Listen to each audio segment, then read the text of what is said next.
അപ്പോൾ നമ്മൾ ആ സ്പോട്ടിൽ എത്തിയിട്ടുണ്ട്. കാസ്റ്റ് ചെയ്യാൻ വേണ്ടി പോകണം. അപ്പോൾ ഷായറുണ്ട് നമ്മുടെ കൂടെ, അവൻ കാസ്റ്റ് ചെയ്യുന്നുണ്ട്. മീൻ കിട്ടുമല്ലോ എന്നുള്ള അറിയില്ല, പക്ഷേ ഈ ഒരു ഏരിയ കണ്ടിട്ട് ഏകദേശം മീനുള്ളൊരു വൈബാണ്. അപ്പോൾ എന്തായാലും കാസ്റ്റ് ചെയ്തിട്ട് മീൻ അടിക്കുകയാണെന്നുണ്ടെങ്കിൽ കാണിക്കാം.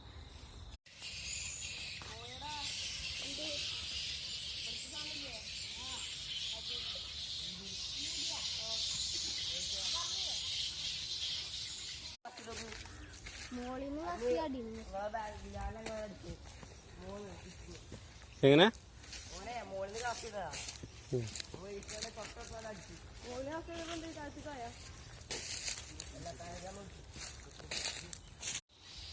അപ്പോൾ ഇതാണ് നമ്മളിന്ന് കാസ്റ്റിങ്ങിന് വന്നിട്ടുള്ളൊരു കുളം. നമ്മുടെ വഴികാട്ടിയാണ് നിൽക്കുന്നത്. 3 ആൾക്കാരുണ്ട്. ഒരു കാട്ടുമുക്കാണ്. നിറച്ച് വവ്വാലുകളൊക്കെ മുകളിൽ പറന്നുകൊണ്ടിരിക്കുന്നുണ്ട്. ഒരു കാടും പൊന്തിയായിട്ടുള്ളൊരു പ്രദേശമാണ്. വവ്വാലൊക്കെയാണ് ആ പറക്കുന്നത് കാണുന്നത്. കണ്ടമാനുണ്ടല്ലോ. കുളത്തിൻ്റെ പ്രതീതി തന്നെ ഒരു കാട്ടിലുള്ള രൂപത്തിലാണ്.